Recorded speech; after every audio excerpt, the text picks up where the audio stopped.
In Tudor times, probably the most expensive piece of furniture in the home was the bed. But not everybody would have a four-poster bed, only somebody of a higher status.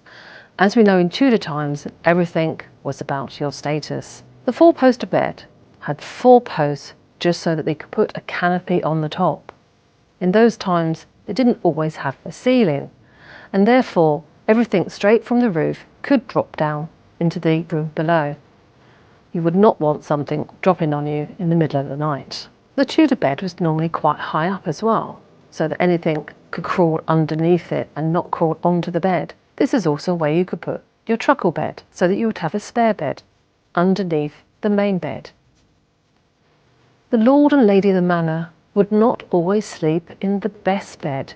They would sleep in the second best bed, as Shakespeare did with his wife, and the bed that he left to his wife on his death. The best bed was used for important visitors to the home to show off the wealth of the family. This bed may even have been in the main living room, just so the visitors could admire it.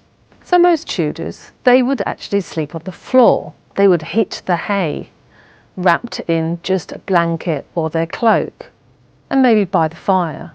In a rich Tudor household, if they didn't have a separate dormitory, most of the household would be laying on the hay in the main manor hall.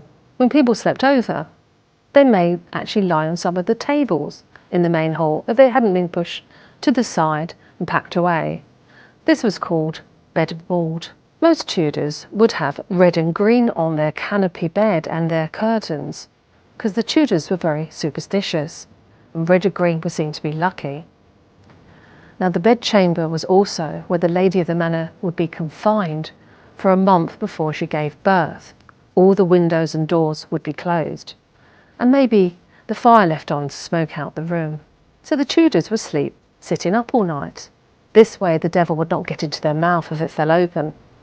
And lying down was only for dead people. So the Tudors did not sleep all night long, though they would go to bed generally when the light went down at night, and early in the morning when the dawn broke.